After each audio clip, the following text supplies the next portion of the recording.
Hello, my Fireflies, and welcome back to the Cyan Firefly.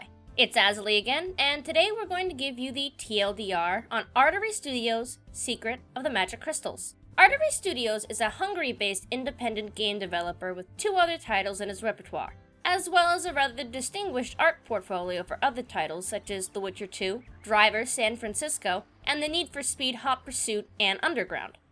The Secret of the Magic Crystals takes place in a fantasy land reminiscent of Earth. A meteorite has fallen and broken apart, scattering magic crystals all over the land. 2 of said crystals were discovered by a professor, who found that they had special effects on horses.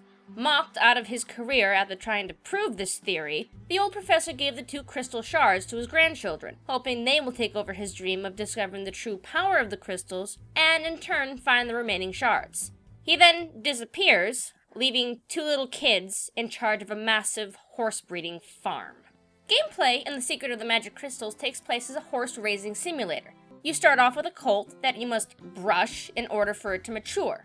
Once it's mature, you can then begin training it in one of 4 courses: forest, sledge, dressage, and obstacle, in order to improve its statistics and make the horse more efficient in races or quests. Races and quests permit you to raise the funds necessary to improve your ranch and purchase more horses. The better a horse is, the better chances at receiving more money, items, or prizes. Furthermore, there are 5 breeds of horses, though the different breeds are entirely cosmetic. The game ultimately plays out like a pony version of Pokemon, or it would if it were any good.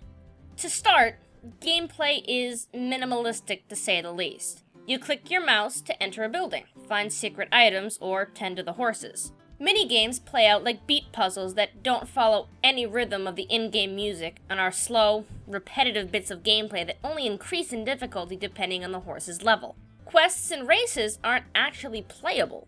Horses are sent on quests and then disappear until a later point, where they return with money, items, or some random wilderness-born STD that can only be cured by a magic potion. Races give the player a dialogue box that can be read should the player want to see the turn of the race, but reading it is not necessary. Like quests, races can be set and forget until the horse returns with or without a trophy.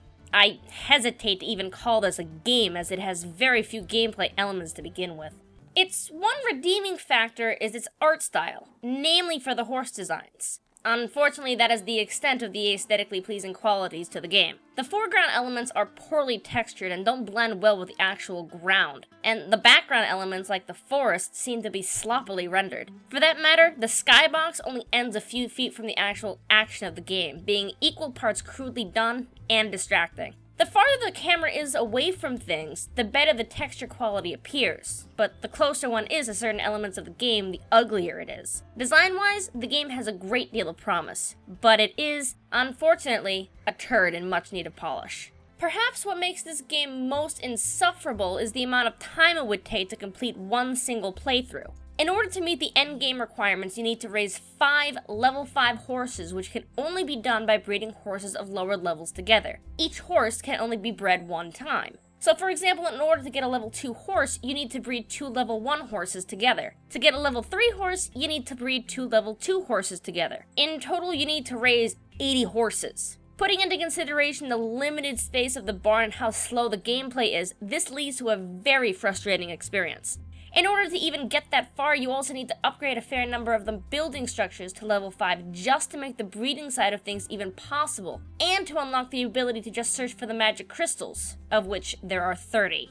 Mercifully, this game is only $5 USD. While I might recommend this game for children of a certain age range, or even possibly bronies, I would not recommend this game for anyone looking for an interactive experience. The Secret of the Magic Crystals is a time sink, and a game that requires a great deal of patience to sit through. And that's all the time I have for this game today, folks. This has been Azilie with the Cyan Firefly, off to send this lame horse to the glue factory. I'll see you later, Fireflies.